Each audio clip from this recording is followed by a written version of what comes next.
இப்போ என்கிட்ட நிறைய க்ளே இருக்குது. ஸோ நம்ம ட்ரங்கெட் பண்ணலாமா?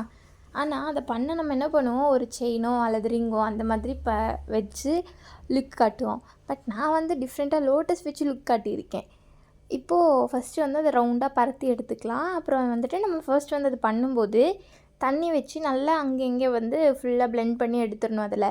ஏன் அப்படின்னா டைரெக்டாக வந்து சன்லைட் வந்து படும்போது அது வந்து கிராக் ஆகிடும். அப்படி இல்லைனா வந்துட்டு நம்ம சும்மா பண்ணோம்னாலும் அது கிராக் ஆகிடும். ஸோ அப்போ என்ன பண்ணணும், நம்ம சன்லைட்டில் வைக்கக்கூடாது, உள்ளே வச்சு காய வைக்கணும். வீட்டுக்குள்ளே வந்துட்டு ஒரு தனியாக ஒரு ஸ்பேஸில் வச்சுட்டு நல்லா காய வச்சுக்கணும். அதுக்கு முன்னாடி நீங்கள் அதை தொட்டாலும் உடஞ்சிரும்.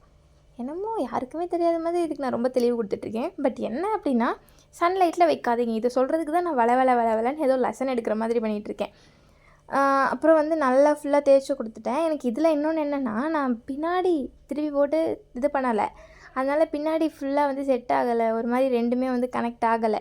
அப்புறம் இது வந்து நான் ஆஸ்தட்டிக்காக லுக் கொடுக்குறேன் அப்படின்னு சொல்லிட்டு ஒயிட் வித் பிங்க் கொடுக்கணும்னு நினச்சேன். ஃபஸ்ட்டு வந்து ஒயிட் ஃபுல்லாக பண்ணி கலர் பண்ணி எடுத்தேன். பட் அது வந்து அந்த க்ளே கூட வந்து ஒரு மாதிரி பிளெண்ட் ஆகிட்டே இருந்துச்சு. அதுக்கப்புறம் எப்படியும் ஒரு 2 கோட்டிங் பண்ணி எடுத்துகிட்டு அப்புறம் அது காஞ்சதுக்கப்புறம் நான் பிங்க் கலர் கொடுத்தேன்.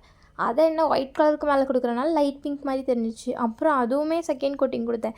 பட் அவ்வளோ நீட்டாக கொடுத்தேன்னா இல்லை, ஏதோ ஒரு எல்கேஜி யூகேஜி பிள்ளை கலர் அடிக்கிற மாதிரி கொடுத்து வச்சுருக்கேன். பட் இருந்தாலும் செட்டு ஓகே, ஒரு பார்க்க அழகாக இருந்துச்சு. இதுக்கு நீங்கள் எவ்வளோ ரேட்டிங் கொடுப்பீங்க சொல்லுங்கள்.